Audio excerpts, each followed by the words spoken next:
Assalamualaikum warahmatullahi wabarakatuh. Hari ini kita akan mencoba untuk mendemonstrasikan pemasangan kateter, dan ini adalah untuk model potongan dari melintang dari sistem urinari dan juga reproduksi dari perempuan. Sebelum kita tahu bagaimana kita akan melakukan pemasangan kateter, berarti kita harus tahu dulu anatomi dari sistem perkemihan itu sendiri untuk organ uretra pada perempuan. Kalau perempuan, kalau misalnya seperti ini kelihatan bolong-bolongnya, itu ada 3, itu untuk uretra itu di posisi atas, tengah, atau bawah. Nanti yang terlihat, apalagi kalau misalnya seorang yang sudah pernah melahirkan, yang terlihat adalah lubang vagina. Lubang uretra itu dia sangat kecil dan harus dibuka dulu, jadi di atas, bagian atas ya. Dia akan ada lubang yang pertama di bagian atas, dia paling dekat dengan klitoris. Di bawah klitoris, kemudian nanti dia akan ada uretra, kemudian ada lubang vagina, baru lubang anus. Ya. Jadi kalau pada pemasangan pada kateter pada perempuan itu uretra itu harus dicari, apalagi kalau yang sudah pernah melahirkan beberapa kali, itu yang terlihat bolong-belombong itu dia yang vagina. Ya, nah kemudian setelah kita pastikan posisi itu di bagian atas, lubang yang paling atas, kemudian kita harus akan memasukkan berapa panjang kateter yang akan kita masukkan. Berapa panjang uretra pada perempuan? Oh ya, antara 3 sampai 5 ya. Jadi nggak perlu panjang-panjang memasukkannya. Kecuali nanti kalau pada laki-laki. Nah, panjang. Jadi ya, nanti itu kita akan memasukkan sedikit antara 5 sampai biasanya sudah masuk ke dalam. Kalau dia ini apa namanya? Bladder atau vesika urinaria atau kandung kemih. Kalau dia sudah berisi kateter, itu dia akan langsung keluar. Sehingga kita harus antisipasi ada bengkok setelah pemasangan kateter. Nah, untuk pemasangan kateter ini indikasinya untuk apa saja? 1, bisa saja untuk pemeriksaan diagnostik. Contohnya apa? Pemeriksaan urin. Ya, pemeriksaan urin. Ada untuk urin 24 jam yang disimpan selama 24 jam, dikeluarin disimpan 24 jam, nanti endapannya dilihat. Ada untuk pemeriksaan urin yang lain ya. Nah, kemudian selain pemeriksaan diagnostik, ada apa? Untuk misalnya ada beberapa pasien yang emang harus imobilisasi, nggak boleh naik turun dari tempat tidur. Seperti kasus pasien-pasien dengan gagal jantung yang sudah pada grade 3, grade 4 ya. Itu beberapa indikasi. Kemudian apa lagi?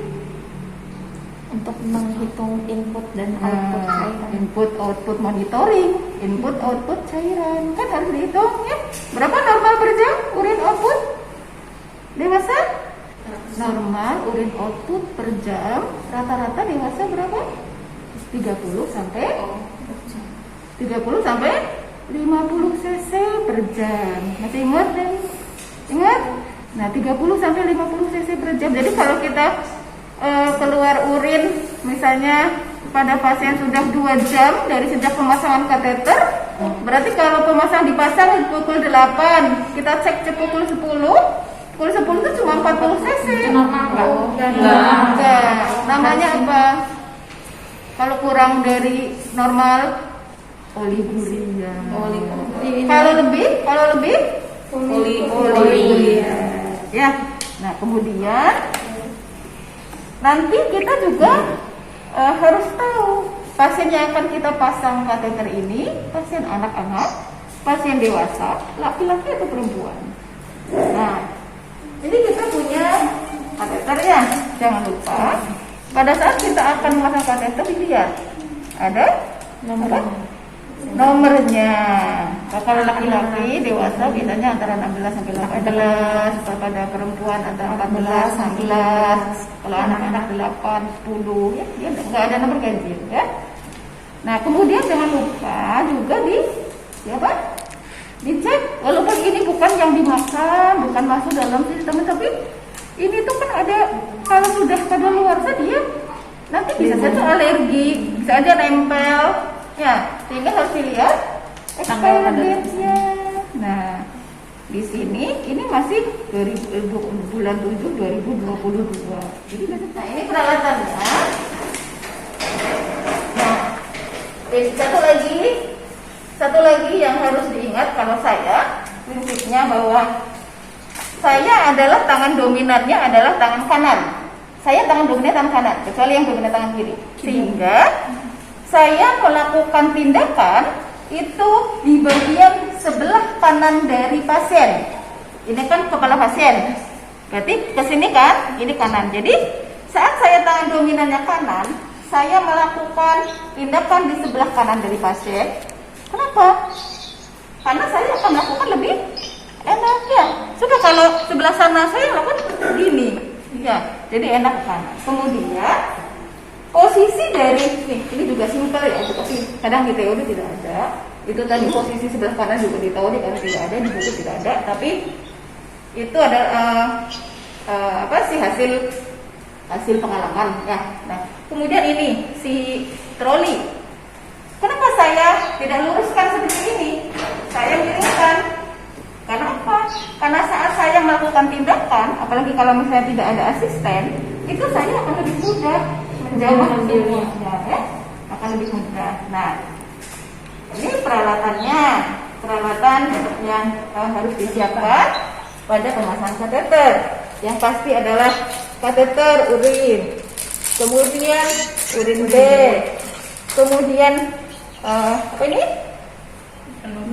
Bolong. Ini kadang-kadang di rumah sakit tidak dilakukan, tapi tidak apa-apa ya. Kemudian aquades ya, atau air, nama selain boleh. Kemudian jelly.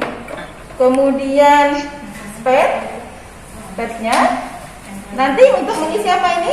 Pet ini nanti diisi air untuk mengisi balon kateter. Berapa yang diisinya?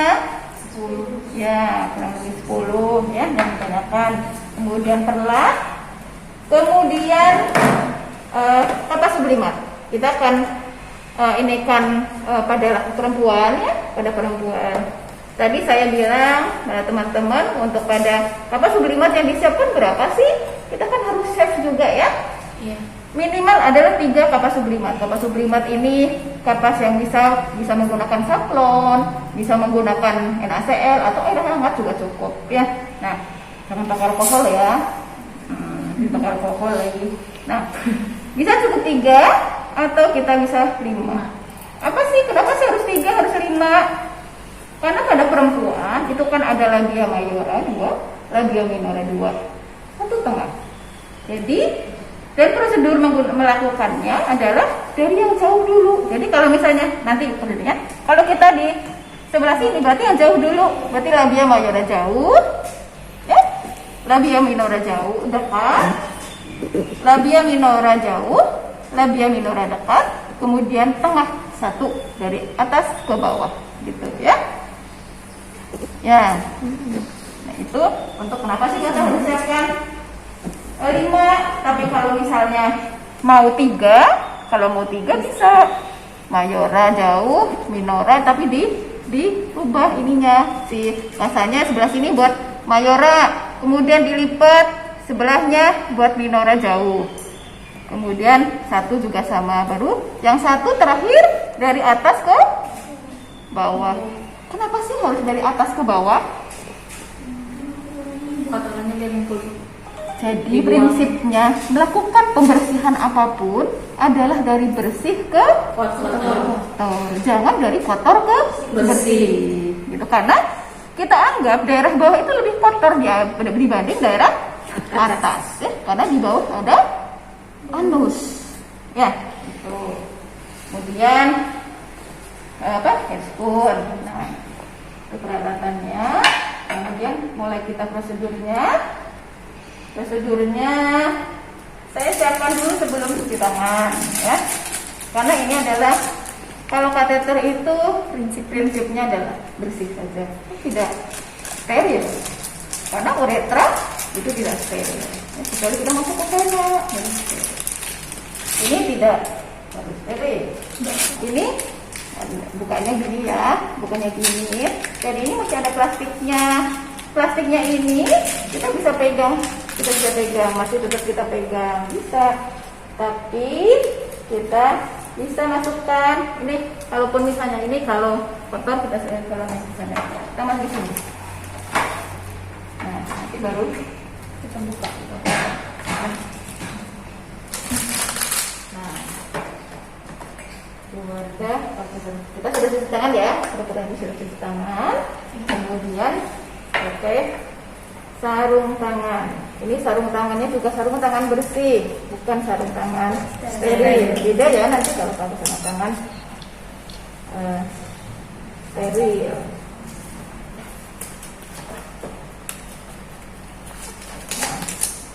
Beda apa dulu?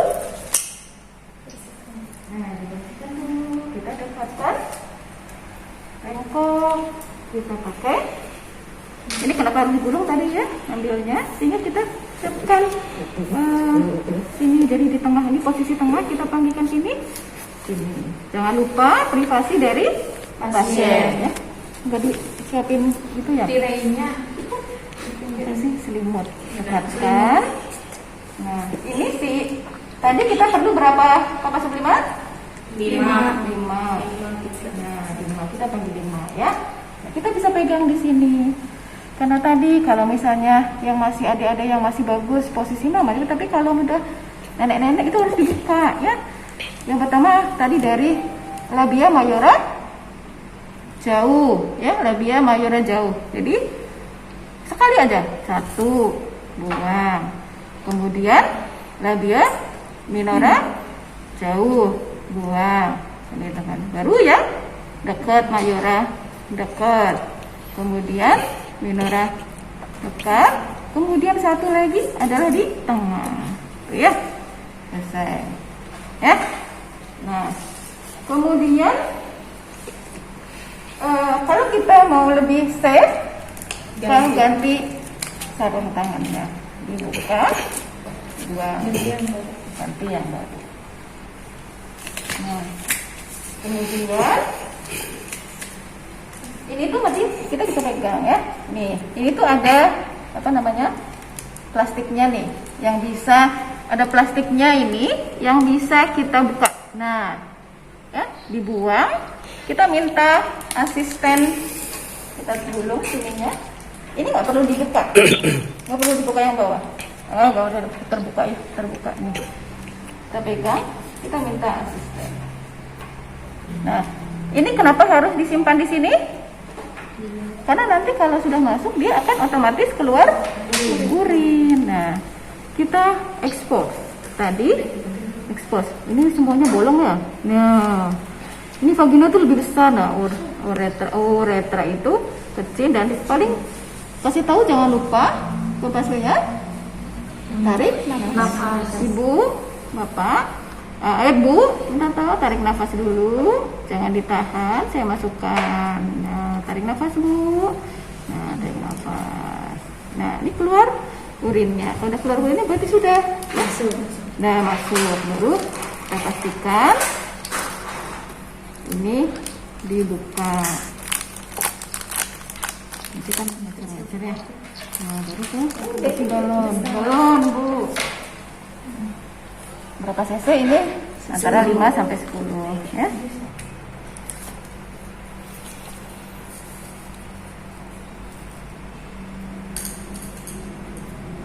Nah, terus dicek nyangkut enggak? Kalau beneran mah nyangkut ya. Nyangkut. Baru jangan lupa imunisasi.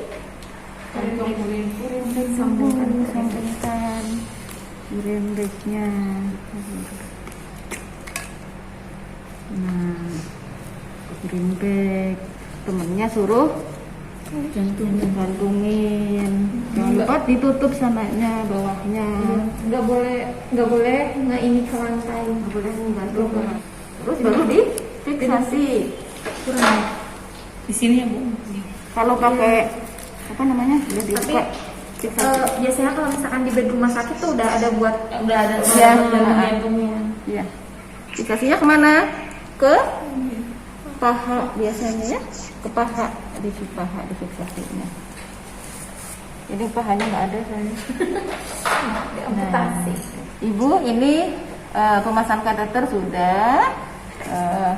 Saya mau bereskan alat. Gimana Bu perasaannya? Udah keluar urinnya tadi kan, misalnya kalau ada kasus yang menghambat ya, misalnya ada cancer, ada obstruksi gitu kan jadi plong gitu ya. Oke, saya bereskan peralatan ya Bu ya, silahkan Ibu istirahat kembali. Terima kasih. Gitu. Nah, jangan lupa sampah-sampah ini bukan diletakkan di atas, tapi oke, gitu. Ya, sudah.